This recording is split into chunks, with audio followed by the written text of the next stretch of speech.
like a Hellcat. Guys, magluluto tayo ng crispy prawns. Ito yung bean curd skin, guys. Ayan, pupunasan natin yan ng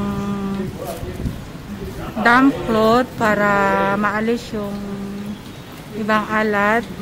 Kasi yung bean curd skin, maalat yan, guys. Kaya dapat punasan natin, dahan-dahan natin paghiwa-hiwalayin kasi nakadikit yan, manipis. Kaya be careful lang, guys, huwag mapunit.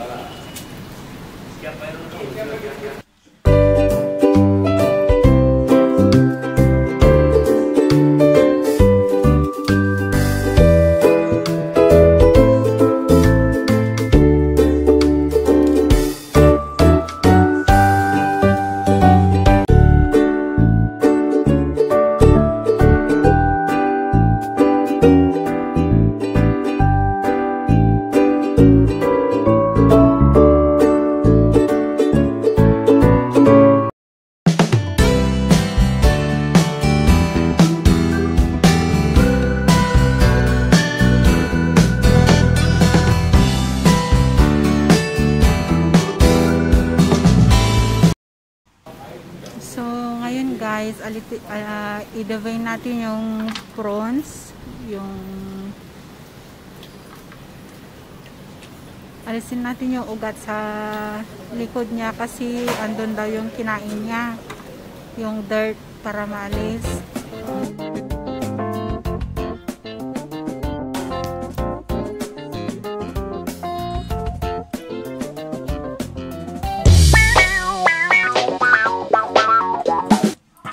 Few moments later. Tapos, pag naalis natin yung vein, i-dry natin using yung paper towel ba, para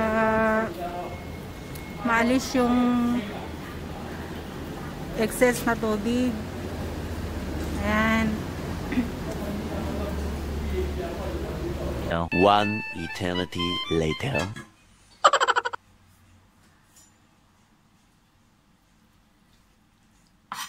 After maalis natin yung tubig, guys, pitpitin natin. Ayan, pitpitin, tapos hiwa-hiwain natin mamaya para maging pino siya, hindi mabubutas yung bean curd skin. Ayan.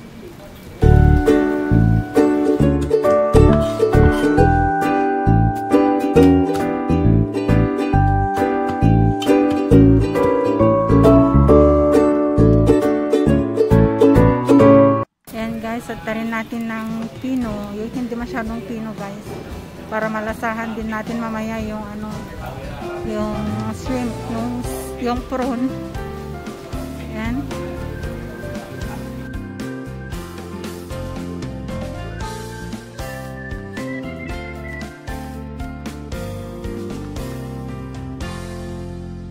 Seconds later.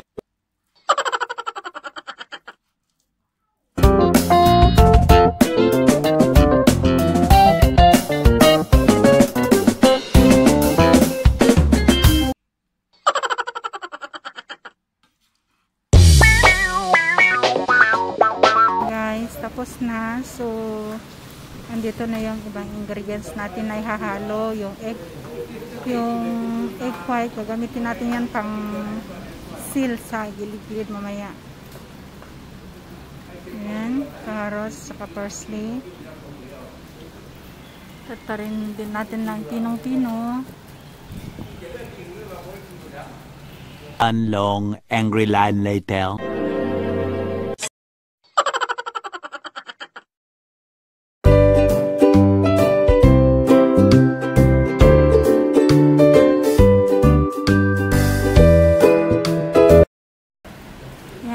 Ihahalo natin yung carrots, yung sauce niya, light sauce, saka sauce, parsley.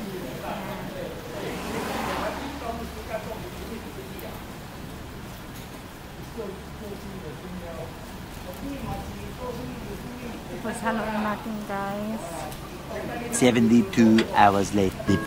Halo-haloin lang natin.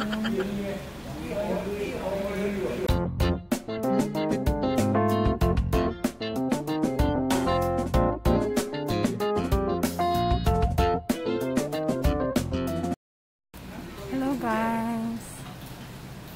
Yan. So guys, sinati ko ng 3 portion ba yung pinaghalo-halo natin kanina. 3 portion yan para makagawa tayo ng 3 piraso.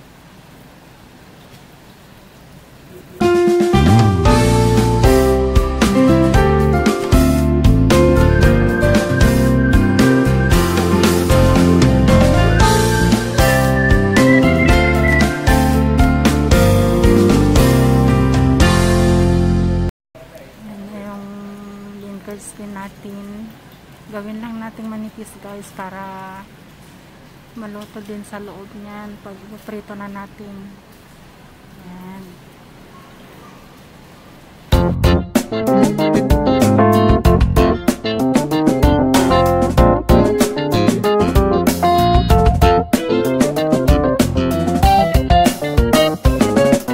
Many months later.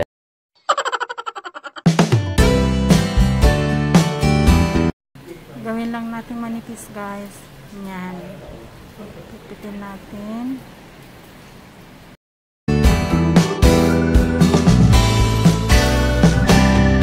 What? 6 hours later.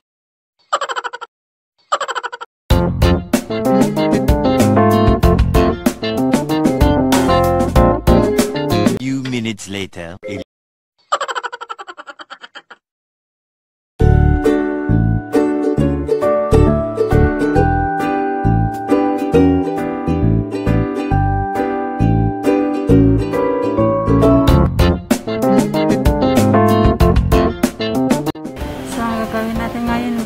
Mag-spread na tayo ng egg yolk para tumikit mamaya yung isang wrinkled skin sa kabila para hindi yan magbubukas yan, para hindi bubukas.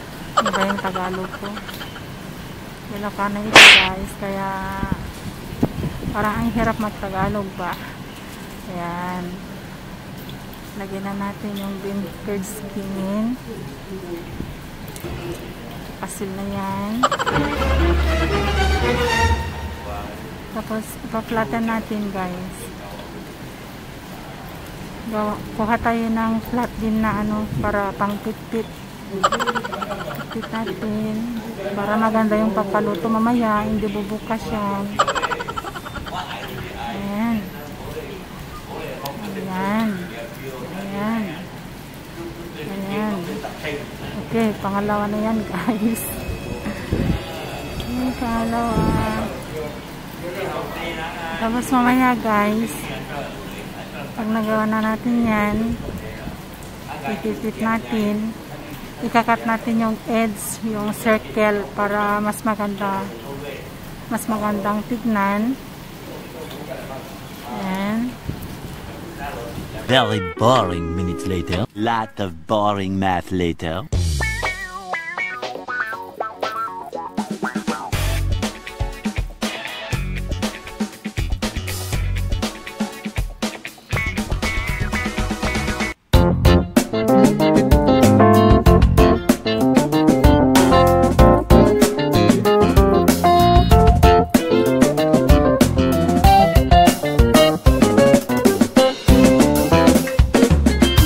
One eternity later.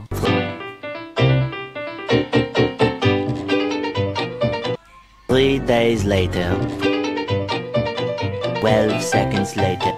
3:28 a.m. 8:01 p.m. The next day.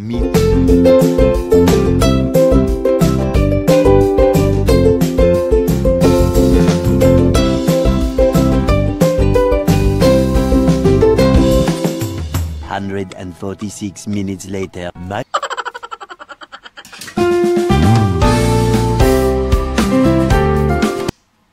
Much later. 3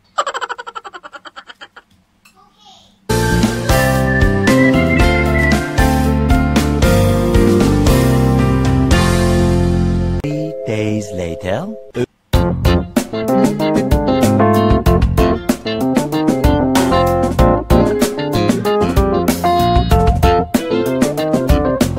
Extremely annoying shift later. 2.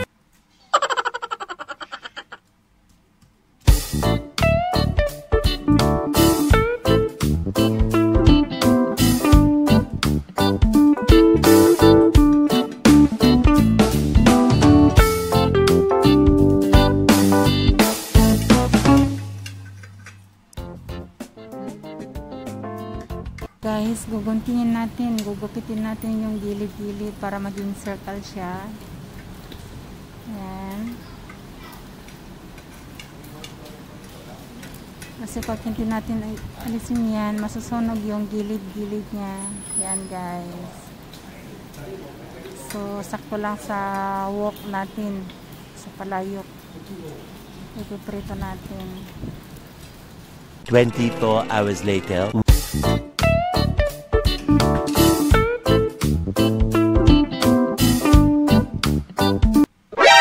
NANI?!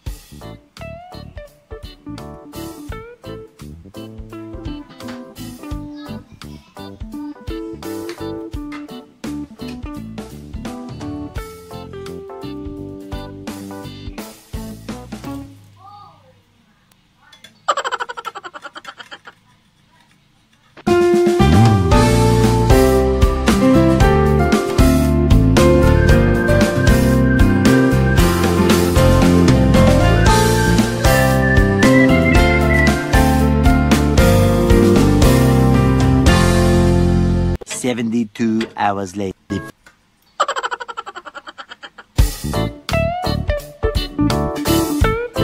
Following Thursday, 5.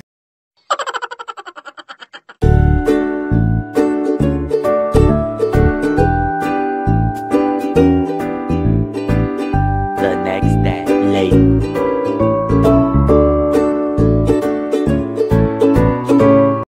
One long angry line later.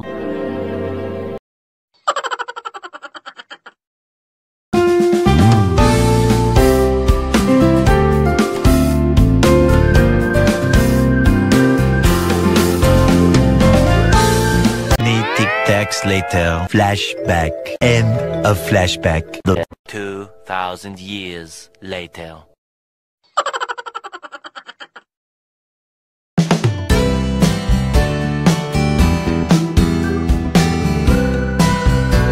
Several months later.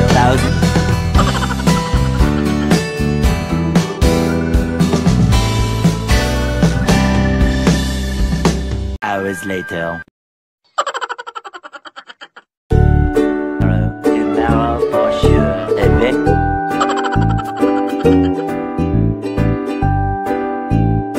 For 3,000 whoop-whoos later.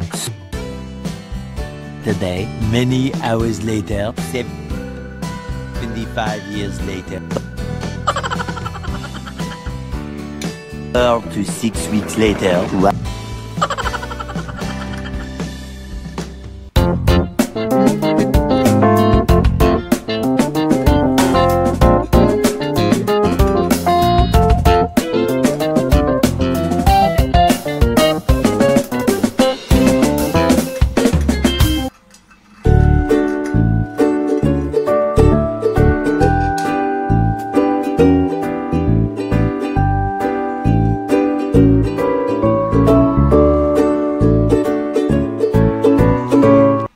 Tapos na natin yung tatlo. So, ito na yun. Makikita na nyo na. Tapos, pag hindi pa iluto guys, pwede ilagay sa ref. Tapos, ipiprito na lang pag pwede nang mag-prepare na tayo ng pagkain. Ayan guys. Prito time. Siguraduhin mainit yung mantika. Lagay. Papainitin mo na yung wok, tapos lagay ng mantika, painitin ulit, tapos hinaan ng apoy pag masyadong mainit para hindi masunog. Yan.